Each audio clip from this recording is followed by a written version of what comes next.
Assalamualaikum warahmatullahi wabarakatuh dan selamat malam. Salam Ramadan Al-Mubarak. Terima kasih atas kesetiaan anda bersama kami di saluran berita RTM. Seperti biasa, 9 malam hari Jumaat, kita bersama dalam bicara naratif untuk memberikan gambaran yang lebih jelas kepada beberapa isu yang akan diangkat dan akan diutarakan serta dibincangkan pada malam ini.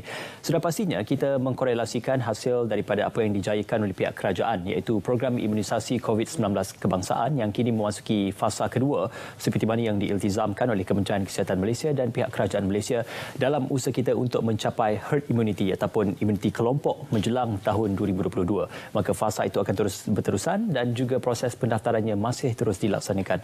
Untuk malam ini, kita juga nak bercakap lebih lanjut tentang isu yang berkait dan juga bersangkut rapat juga, iaitu vaksin COVID-19 menjayakan imuniti kebangsaan. Dan saya Mak Pesati pada malam ini untuk bersama dengan Tuan Alizan Hamadi, Pengarah Penyelidik Institut Kajian Strategik dan Antarabangsa ISIS Malaysia. Assalamualaikum, selamat malam Tuan, apa khabar? Salam. Selamat berpuasa juga. Tidak terlewat untuk saya mengucapkan untuk malam ini. Tetapi apabila kita bercakap tentang apa yang sedang berlaku mungkin dalam minggu ini dan juga permulaan pada April, kita sedia maklum fasa kedua untuk program imunisasi COVID-19 kebangsaan sedang dijayakan oleh pihak kerajaan. Jadi dalam perihal untuk kita melihat perkembangan proses imunisasi ini, apa sebenarnya gambaran sebagai permulaan dan juga mukadimah bicara nanti pada malam ini? Ya, yang mungkin saya boleh mulakan dengan kita semua kena faham program imunisasi COVID-19 kebangsaan ini adalah strategi utama sebenarnya untuk menangani wabak COVID-19. Jadi ini adalah sangat penting. Kita pun telah melalui hampir 2 tahun saya rasa COVID-19 dengan kita semua telah pun ada yang menderita, ada yang mengalami kematian, ada yang mengalami isu-isu sosial dan juga isu-isu tentang ekonomi juga yang terjejas seluruh negara. Jadi ini adalah kira tunggak utama negara. Jadi kita perlu mengambil secara serius isu vaksin negara. Jadi setakat ini kita tahu dalam Malaysia telah memperolehi lebih kurang 66.7 juta dos vaksin, ya. Dan ini merangkumi lebih kurang 110% daripada penduduk rakyat Malaysia. Jadi ini adalah satu pencapaian yang agak baik.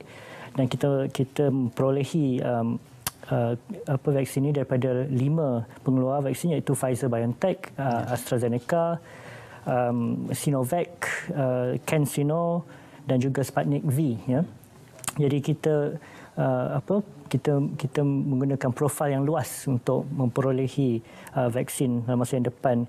Jadi kerajaan juga sedang berunding dengan kerajaan Rusia mengenai R&D dan pembuatan vaksin Sputnik V yang akan dibuat di Malaysia untuk meningkatkan jumlah dos COVID-19 yang dapat digunakan di Malaysia. Jadi setakat ini proses perolehan itu dari segi perjanjian adalah agak baik, tetapi kita juga ada cabaran-cabaran masa depan untuk pembekalan vaksin. Itu kita bercerita tentang proses pemerolehan dan juga proses pembekalan bagi vial vaksin COVID-19. Ya. Cumanya apabila kita bercakap tentang menjayakan program imunisasi COVID-19 ini, sudah pasti kadar pendaftaran yang diinginkan adalah lebih 24 juta rakyat Malaysia untuk mendaftar. Betul. Kini kita hanya masih lagi mempunyai 8 juta kadar pendaftaran seluruh rakyat Malaysia. Jadi dalam perihal pendaftaran ini, mengapa proses itu dianggap sebagai perlahan ataupun dikatakan sebagai masih ramai rakyat Malaysia yang tidak menyedari perihal kepentingan pendaftaran program tersebut? Ya, betul. Setakat ini kita lebih kurang ada 8.7 juta orang telah mendaftar untuk menerima suntikan vaksin COVID-19 dan ini lebih kurang 36% daripada penduduk rakyat Malaysia yang berumur lebih daripada 18 tahun yang berumur kurang daripada 18 tahun itu adalah belum layak untuk menerima vaksin kerana tiada ujian klinikal lagi untuk mengkaji keselamatan mengambil vaksin.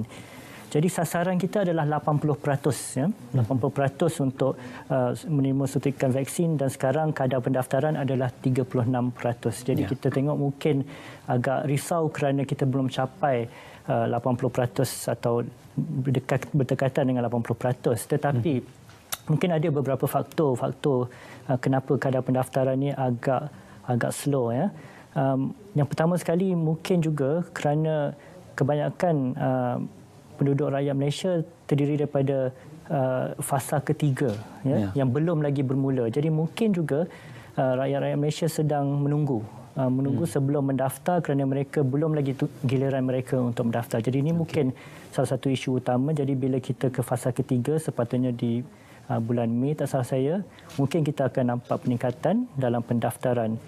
Tetapi juga mungkin juga ada isu-isu di mana ada golongan-golongan yang masih was-was, ya, masih was-was tentang mungkin kesan sampingan vaksin, mungkin was-was tentang ada juga isu-isu yang mengeluarkan berita palsu mengenai vaksin dan sebagainya. Jadi sebaik-baiknya kita nak tengok peningkatan dari segi kadar pendaftaran itu lebih dekat kepada 80% sekurang-kurangnya yang sasaran Malaysia. Ya.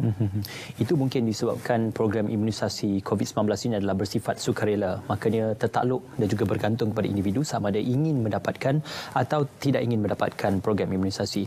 Apakah dengan sifat sukarela itu menyebabkan perkara ini diambil enteng oleh keseluruhan ataupun oleh sebahagian daripada rakyat Malaysia? Ya, ada banyak debat tentang patutkah kita mewajibkan pengambilan suntikan vaksin, ya. Tetapi keputusannya adalah ini adalah secara sukarela kerana ia adalah terpulang kepada setiap individu sama ada hak mereka, ya, terpulang kepada mereka jika nak mengambil suntikan tersebut atau tidak.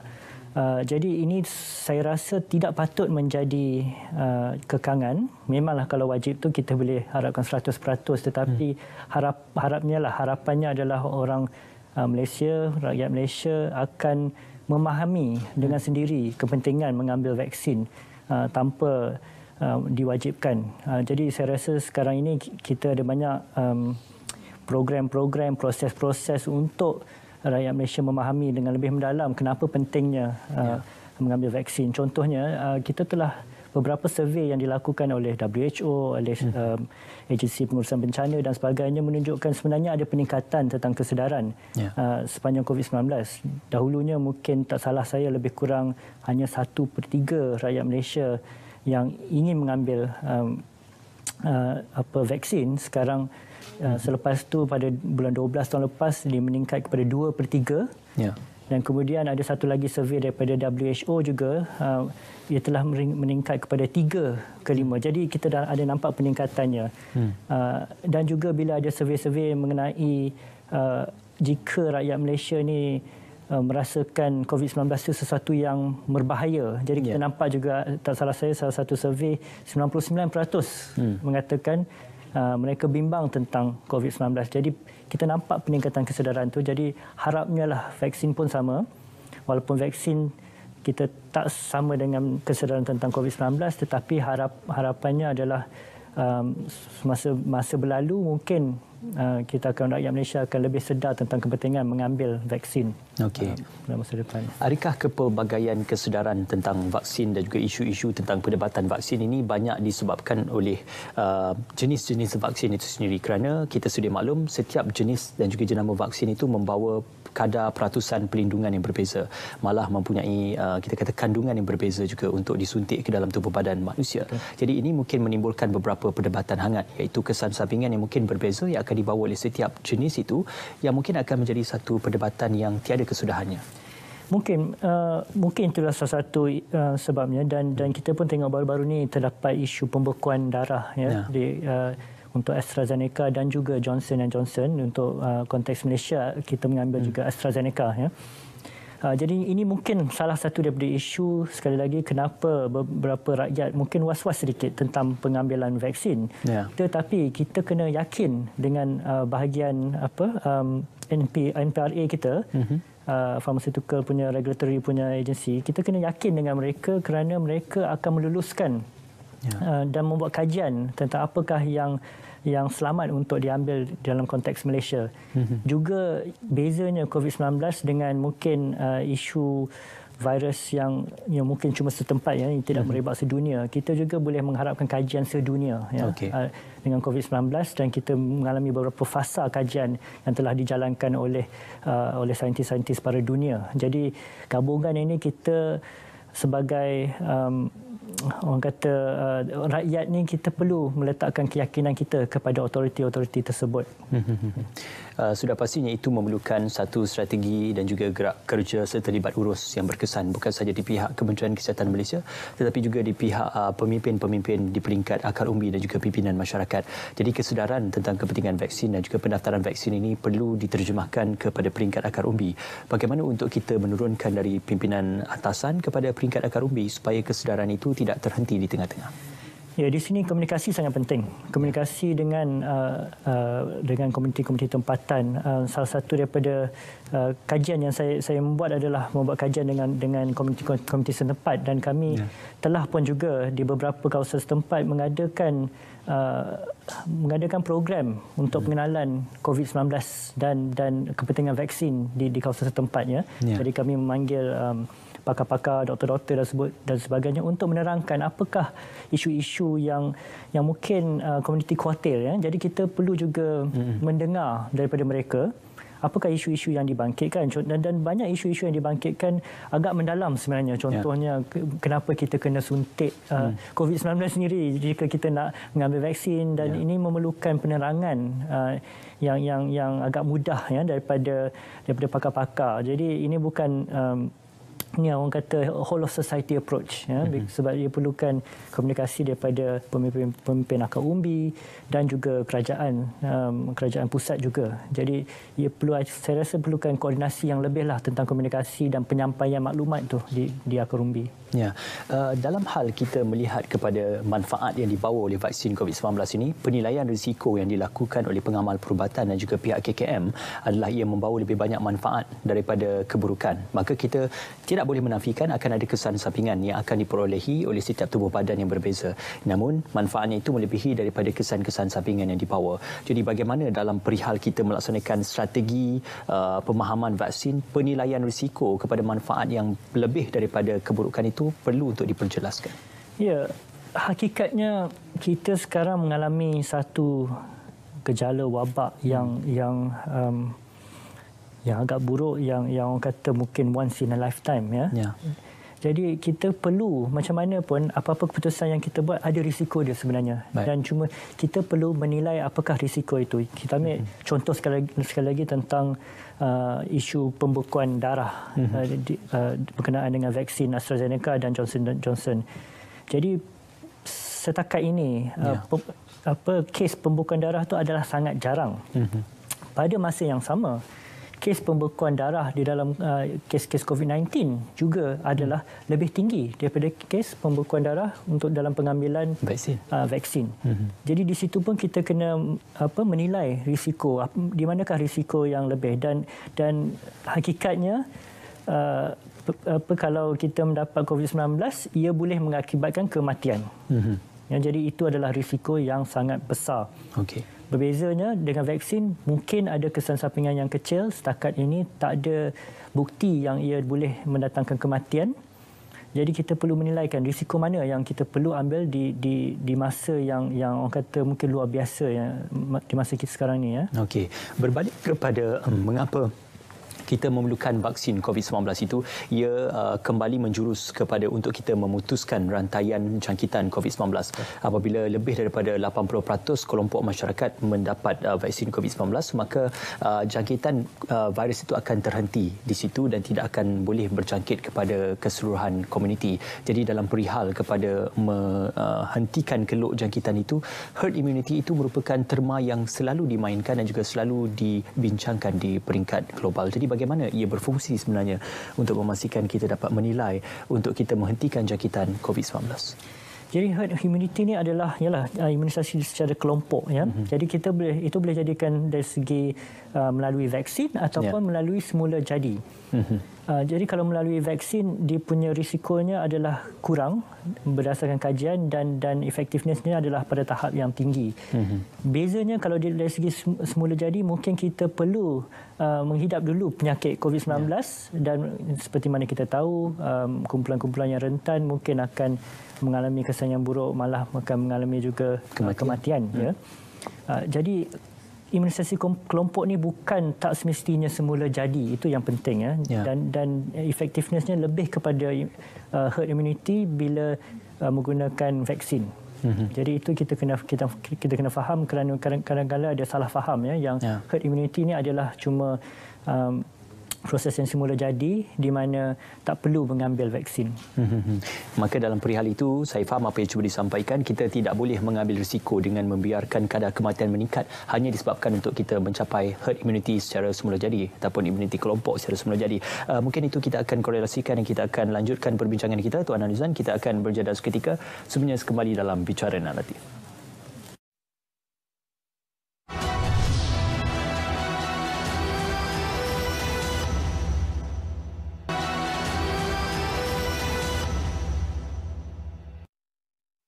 Ya, bersua kembali dalam Bicara Naratif. Sudah pastinya kita membincangkan tentang program imunisasi COVID-19 kebangsaan. Perspektif yang berbeza untuk kita bawakan, bukan saja kita menilai dan juga memberikan pengenalan serta justifikasi kenapa masyarakat memerlukan vaksin. Tetapi impak vaksin itu lebih kepada untuk menilai dari sudut kesihatan. Kerana kalau boleh digambarkan, seluruh negara di peringkat global berlumba-lumba untuk mendapatkan vaksin. Malah ada diberitakan, ada negara-negara maju yang mempunyai kuasa monopoli terhadap pembelian vaksin itu, menunjukkan bahawasanya vaksin ini mempunyai impak dari segi monopoli ekonomi. Jadi mungkin ia tidak bersangkutan tetapi ia berkorelatif dalam aspek ekonominya. Jadi bagaimana untuk kita menggambarkan kesan dan juga akibat ekonomi hasil daripada penggunaan dan juga pemberian vaksin tersebut, Tuan? Ya, ini berkenaan dengan bekalan vaksin ya, sedunia dan seperti mana saudara kata tadi, semua negara berlumba-lumba kerana semua negara juga nak menangani wabak COVID-19. Tetapi kalau dalam perlumbaan tu setengah negara tu memang di hadapan lah, dan ini adalah negara-negara maju. Malah dalam statistiknya lebih kurang ada satu kajian mengatakan negara-negara maju yang terdiri daripada lebih kurang 14% daripada populasi dunia telah menimbun hoarding 53% daripada vaksin sedunia. Maknanya 14% populasi telah pun menimbun lebih daripada 50% daripada vaksin di dunia. Disebabkan ini menyebabkan banyak isu tentang bekalan dan sebagainya. Jadi ini juga menunjukkan hakikat dunia hakikat dunia yang ketidakadilan di antara hubungan dunia, ketidakadilan di antara hubungan kuasa beberapa negara, dan juga menunjukkan protectionism di negara-negara di mana kita juga bukan nak kata vaksin pun, bila kita cakap tentang ekonomi, pada permulaan COVID tu beberapa negara juga membuat hoarding ini bukan saja untuk vaksin tetapi juga untuk produs-produs asas seperti makanan. Jadi tak salah saya ada lebih kurang 80 negara telah pun membuat proses begitu. Jadi ini adalah dari segi ekonomi, dari segi hubungan antarabangsa, menunjukkan the true colours rasanya dalam dunia ini semasa wabak COVID-19 menjadi, dan kita nampak negara-negara memanglah mengutamakan rakyat sendiri dan tidak mengutamakan sedunia. Tetapi isunya adalah jika nak menangani COVID-19, kita perlu menangani secara keseluruhan, secara sedunia. Jadi jika kita tidak menangani secara sedunia, mungkin juga wabak-wabak COVID-19 ini mungkin akan jadi mutasi dan sebagainya, dan juga itu akan menyebabkan kekurangan keberkesanan vaksin-vaksin juga. Jadi saya rasa kita kena kaji semula, satu dunia kena fikir semula macam mana kita nak distribute dengan lebih baik vaksin, kerana ia akan juga menyebabkan kesannya kepada seluruh dunia sebenarnya. Okey. Memandangkan sifat COVID-19 ini sendiri adalah infectious disease ataupun penyakit berjangkit yang mudah berjangkit dan juga mudah disebarkan ataupun diserakkan, maka ia membawa kepada satu persoalan, perubatan ataupun vaksin ini tidak lagi boleh didagangkan ataupun menjadi komoditi dagangan seperti mana kaedah-kaedah perubatan ataupun mungkin perubatan-perubatan klinikal yang lain yang ketika ini banyak didagangkan dan juga diletakkan pada harga yang tinggi. Jadi persoalan tentang untuk kita melihat kepada nilai mengatasi masalah kesihatan, kepada nilai perniagaan itu, sebenarnya yang mana banyak diutamakan oleh negara-negara pengeluar vaksin ataupun negara maju sendiri? Jadi sekali lagi, hakikatnya kita berada di satu sistem dunia yang berbentuk kapitalis. Ini adalah bukan nak mengutuk sistem tersebut, ini adalah hakikat. Dunia kita adalah berbentuk kapitalis, jadi itu adalah sistem yang sistem kita punya market sedunia sekarang ini.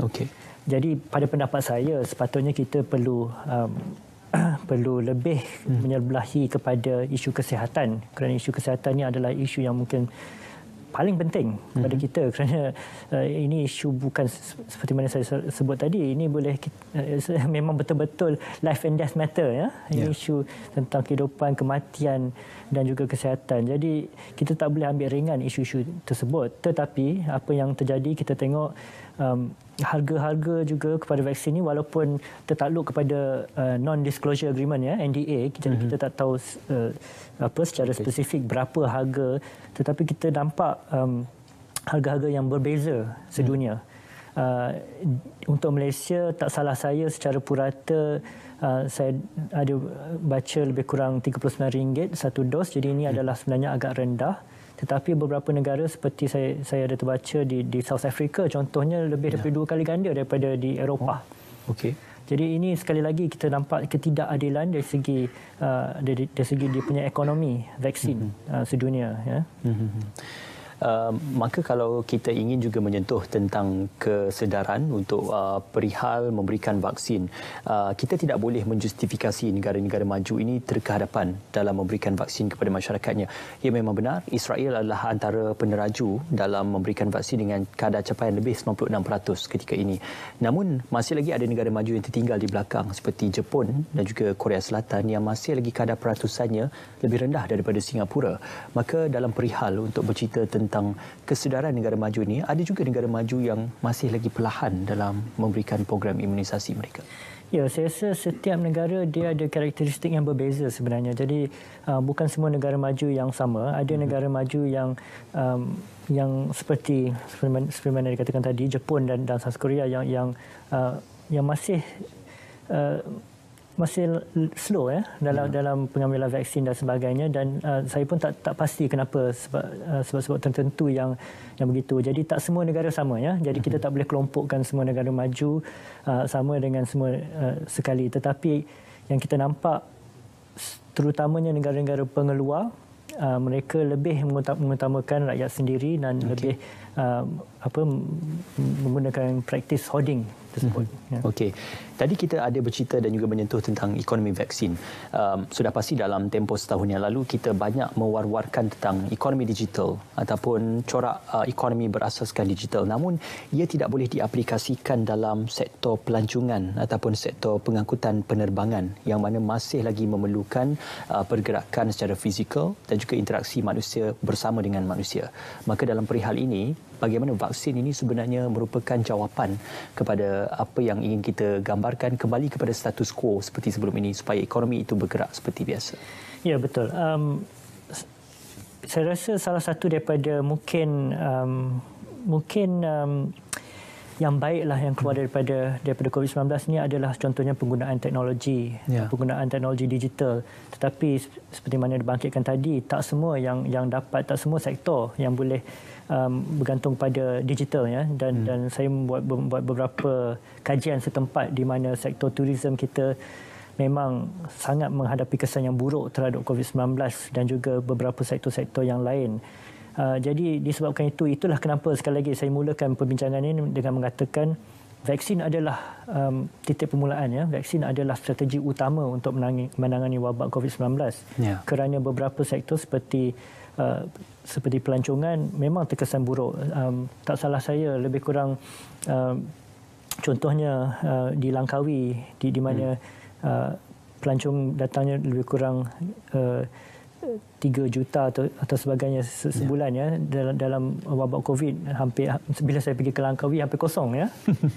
Jadi memang ramai turis-turis punya agensi dan sebagainya memang dia punya ekonominya musnah, ya, semasa COVID-19. Jadi seperti mana saya kata tadi, memang vaksin adalah jawapannya terutamanya untuk menangani wabak tersebut.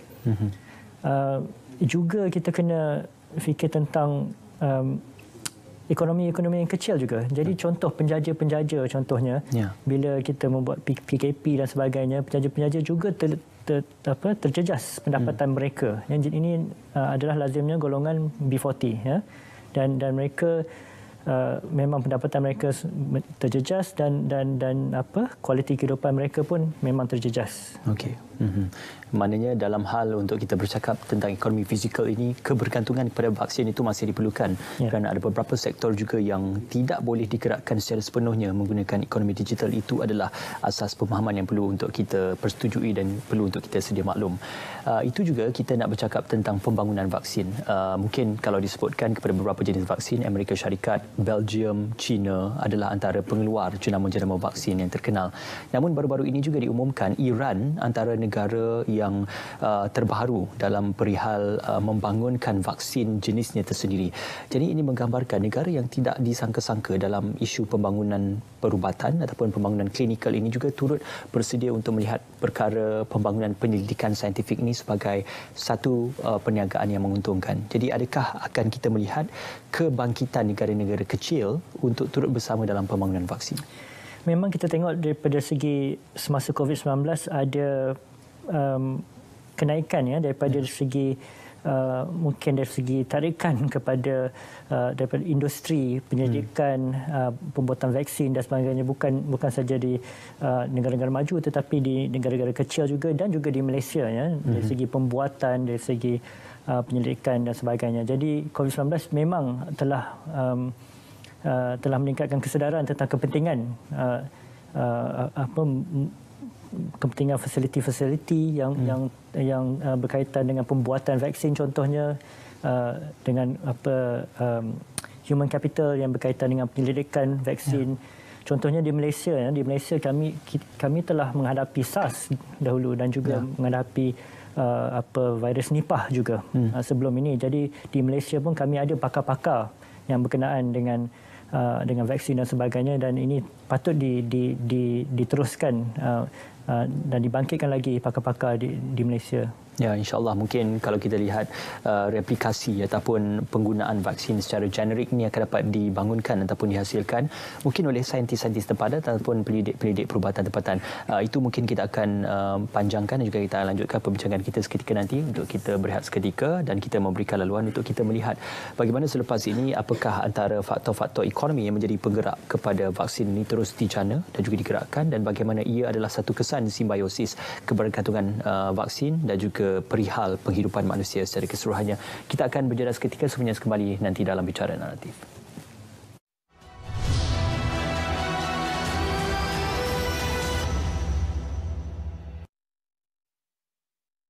Ya, lindung diri, lindung semua. Mungkin kita selalu mendengar frasa itu, tetapi kepentingan dan juga impak serta dampak frasa itu adalah untuk kita melihat bagaimana kita perlu untuk memberikan perlindungan kepada diri kita sebelum kita memberikan perlindungan kepada orang di sekeliling kita. Itu antara perkara yang paling asas untuk difahami. Bercakap lebih lanjut tentang bagaimana menjayakan program imunisasi COVID-19 kebangsaan, Tuan Alizan tadi kita ada berbicara berkenaan ia banyak dihalang oleh penyebaran berita-berita yang disifatkan sebagai berita palsu. Tetapi mungkin bagi saya berita palsu itu ada yang menggambarkan sebagai berita separuh masak ataupun informasi yang tidak lengkap. Contohnya punca kematian yang disebabkan oleh vaksin ataupun penyakit-penyakit lain. Jadi dalam perihal ini, apa yang boleh dilakukan dalam kita mentamsilkan dan juga menterjemahkan perbezaan yang lebih jelas kepada berita separuh masak dan juga berita palsu? Ya, pertama sekali saya rasa betul ia adalah kategori yang berbeza berita palsu dan berita separuh masak. Terdapat juga banyak berita palsu baru-baru ni contohnya mungkin ada berita palsu kebelakangan ini ada berkaitan dengan vaksin, kononnya ada mengandungi DNA khinzir contohnya, ataupun ada juga yang mengatakan DNA mengandungi microchip untuk mengawal minda kita Jadi ini adalah berita palsu kerana memang tak ada bukti bahawa perkara-perkara ini berlaku. Tapi mungkin yang lebih menimbulkan kerisauan adalah berita-berita yang separuh masak saya boleh fikir tentang dua berita tersebut. Yang pertama yang dibangkitkan tadi adalah di mana berlakunya kematian selepas mengambil vaksin. Jadi memang terdapat banyak kes di mana ada kematian selepas individu tersebut mengambil vaksin. Tetapi punca kematian tersebut tiada kaitan sebenarnya dengan pengambilan vaksin. Setakat ini tiada semua kajian menunjukkan tiada bukti bahawa ada kematian yang memang disebabkan vaksin tersebut. Jadi saya rasa di Malaysia pun ada beberapa kes yang kita dengar tentang ada beberapa kematian beberapa individu yang berlaku selepas mengambil vaksin. Tetapi ini adalah beza. Jadi ini adalah berita separuh masa ya. Kerana memang individu tersebut mengalami kematian selepas mengambil vaksin, tetapi puncanya bukan. Jadi itu perlu kita fahami dan kita boleh pastikan maklumat yang sahih melalui autoriti-autoriti dan tertentu. Keduanya juga tentang isu yang hangat sekarang ini, tentang pembekuan darah sekali lagi. Ini adalah salah satu isu di mana sedang dikaji ya. Jadi ini bukan berita palsu, tetapi ini adalah satu isu yang sedang dikaji juga di Malaysia, dan Malaysia akan mengambil keputusan tak salah saya minggu depan untuk pengambilan vaksin, untuk meneruskan pengambilan vaksin AstraZeneca atau tidak. Jadi ini adalah isu-isu yang kita perlu menunggu, atau kita perlu menyemak maklumat yang sahih dengan badan-badan yang tertentu ya.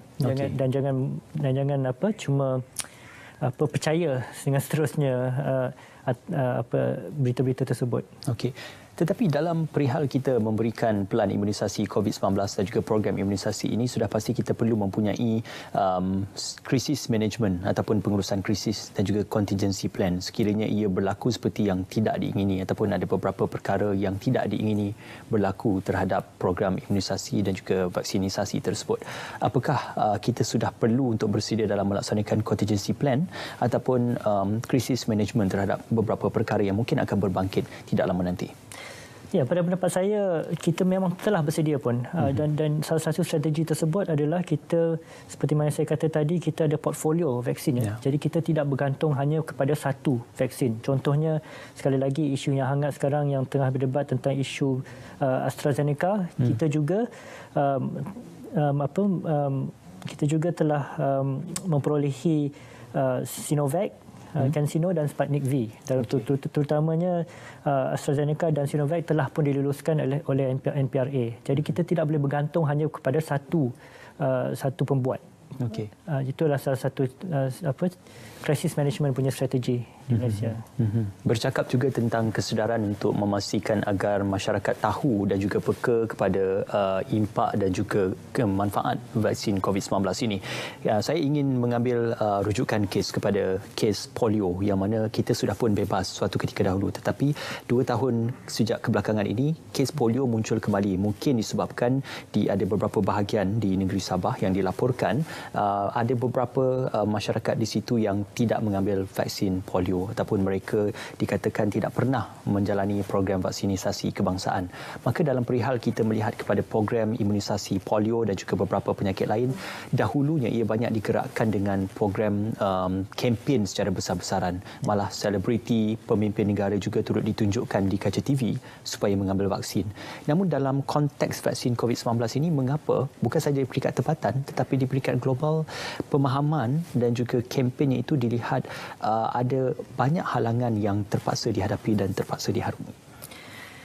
Ya, itulah soalan yang baik saya rasa. Saya pun tak pasti kenapa, kerana mungkin salah satu sebabnya bila kita cerita tentang penyebaran palsu ni adalah teknologi ya sekarang ni, teknologi social media dan sebagainya. Jadi penularan bukan saja penularan wabak COVID-19 tapi penularan mesej juga sekarang sangat meningkat. Jadi ada fenomena bila orang kata echo chamber ya. Jadi bila ada orang dia cenderung ke arah berita-berita yang sensasi dan sebagainya, mungkin bila dia baca daripada social media dan sebagainya, mungkin daripada situ mereka senang nak mempercayai tersebut. Jadi ini adalah salah satu sebabnya.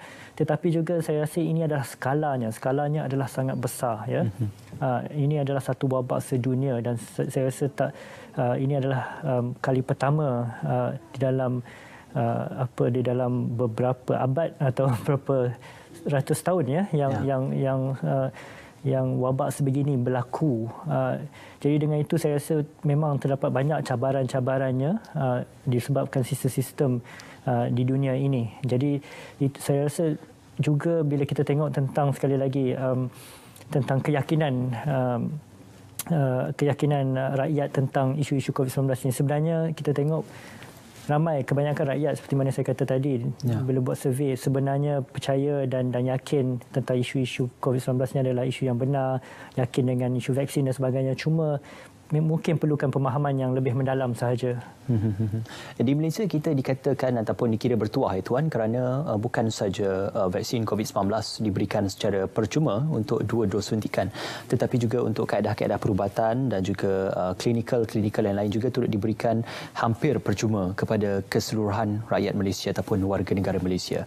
Maka dalam perihal kita melihat kesan kesihatan percuma kepada impaknya terhadap masyarakat dan juga pembangunan sosio masyarakat, apakah kedua-dua perkara ini boleh dikaitkan secara bersama dan apakah Malaysia tidak mahu untuk membuka ruang kepada kapitalis dalam dunia perubatan? Ya, seperti mana Tuan kata tadi, ini adalah satu cara pembangunan Malaysia yang menekankan kebajikan rakyat. Ya? Jadi kesihatan adalah salah satu tunggak utama dalam kebajikan dalam kualiti kehidupan dan Malaysia telah mengutamakan kebajikan rakyat dari segi ini dan ini juga berbanding dan berbeza dengan negara-negara maju juga. Ya? Contohnya di Amerika Syarikat di mana kos untuk rawatan kesihatan amatlah tinggi. Ya? Jadi saya rasa ini adalah salah satu sebab di Malaysia ni kita juga dengan itu mengambil berat isu-isu kesihatan. Jadi kita mendapat akses yang sangat tinggi kepada perubatan, kepada rawatan di Malaysia. Ini adalah juga salah satu daripada tunggak utama pembangunan. Ya. Jika kita tengok sekarang ni di peringkat United Nations ada Sustainable Development Goals atau matlamat pembangunan mampan di mana akses kepada kesihatan adalah salah satu daripada matlamat untuk pembangunan sendiri dan ini adalah salah satu contoh di mana Malaysia mendahului banyak negara di dunia dalam memastikan akses kepada kesihatan. Ya.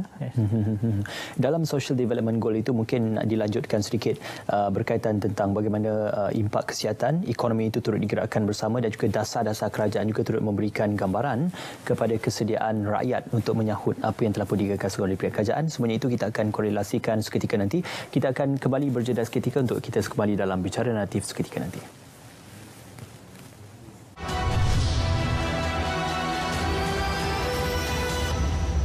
Ni kita sini maklumlah. Comorbidity ni adalah golongan mereka yang ada penyakit. Sama ada satu jenis, dua jenis dan sebagainya. Jadi mereka ni memang berisiko sebab bila kita ada penyakit, maka tahap imuniti kita selalunya akan rendah. Jadi kita lebih terdedah untuk mendapat jangkitan penyakit-penyakit yang biasa. Apatah lagi dengan keadaan COVID sekarang ni kan. Jadi kita ada penyakit-penyakit tertentu yang mana pakar-pakar telah pun mengenal pasti. Terutamanya yang pertama sekali kalau kita ada sejarah alahan yang teruk. Itu memang totally tak boleh. Maknanya apabila kita ada alahan teruk yang hingga kita terpaksa masuk hospital dan kadang kita kena diintubasi, masuk dalam ICU. Jadi itu memang orang kata kontraindikasi lah, memang tak boleh. Penyakit-penyakit lain tu selalunya apa yang kita nasihatkan pada sakit-sakit kita ialah sebelum mereka nak datang untuk mendapatkan vaksin, mereka berbincang dulu dengan pakar yang merawat mereka, tanya keadaan mereka, adakah mereka pada ketika itu sesuai dan layak untuk mendapat suntikan vaksinasi ini.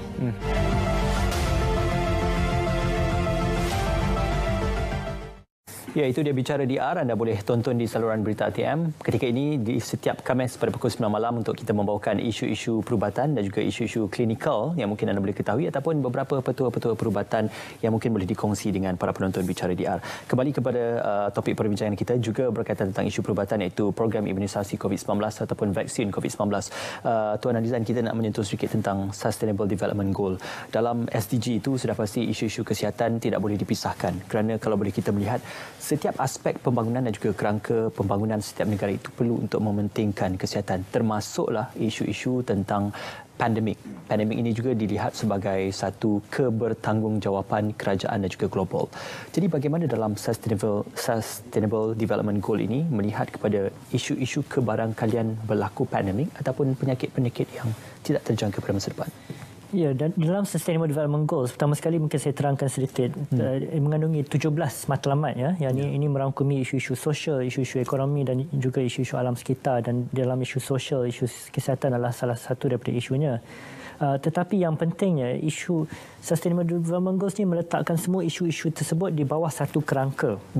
Jadi bila kita bercakap tentang isu COVID-19 sebenarnya. Ia adalah sangat berkaitan dengan isu-isu yang lain. Contohnya, kita masih sedang mengkaji apakah punca COVID-19. Tapi contohnya, jika isunya tersebut datangnya daripada hidupan liar, ya, contohnya.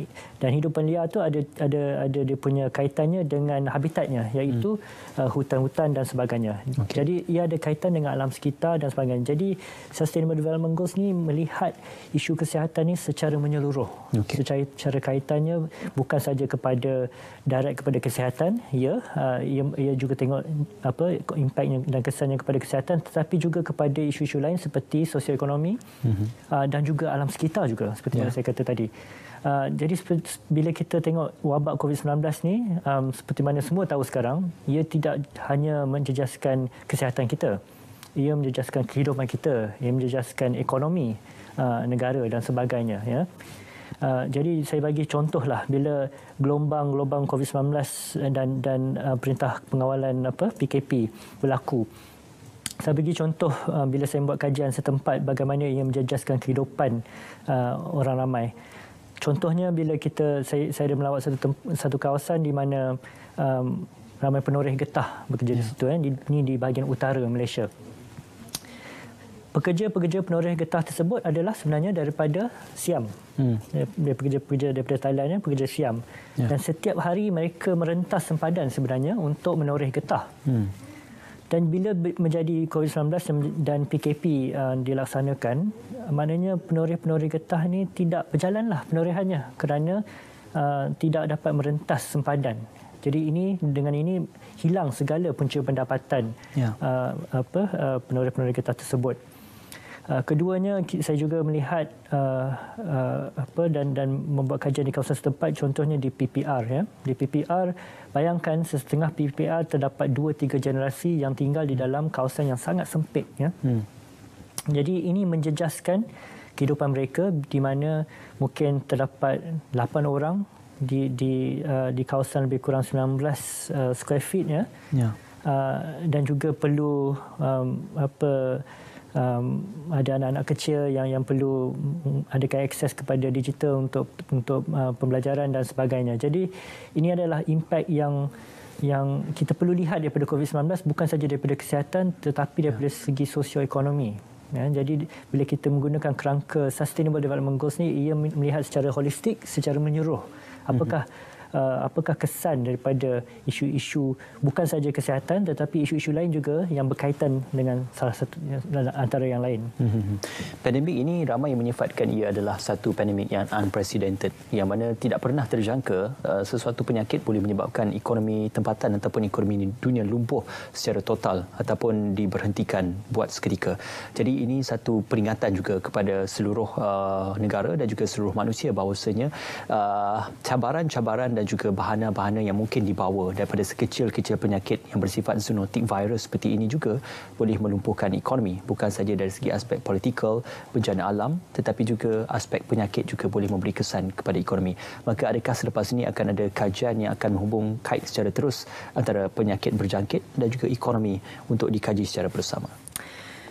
Yang menariknya sebenarnya sudah ada kajian tersebut.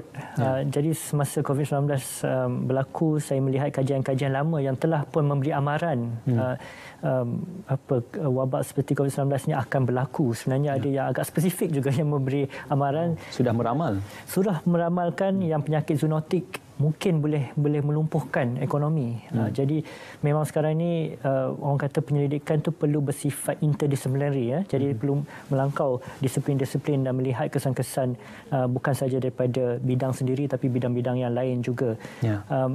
Jadi bila kita pergi ke hadapan, saya rasa mungkin akan ada lebih kajian-kajian yang bersifat sekali lagi interdisciplinary, yang akan merentas bidang-bidang tertentu, termasuk bidang-bidang ekonomi, bidang-bidang sosial dan sebagainya. Jadi ini mungkin akan menjadi satu kebiasaan selepas ini. Okey, untuk Tuan secara peribadi, untuk kita menutup bicara naratif pada malam ini, apakah antara beberapa kajian dan juga penumpuan dasar yang sedang ditumpukan oleh pihak Tuan dan juga pihak ISIS dalam memberi sumbangan kepada negara ketiga ini? Ya, walaupun kita sekarang ini masih sedang mengalami PKP dan masih masih mengalami wabak COVID-19, tetapi kita juga sedang melihat kepada pemulihan, proses pemulihan ekonomi dan proses pemulihan daripada COVID-19.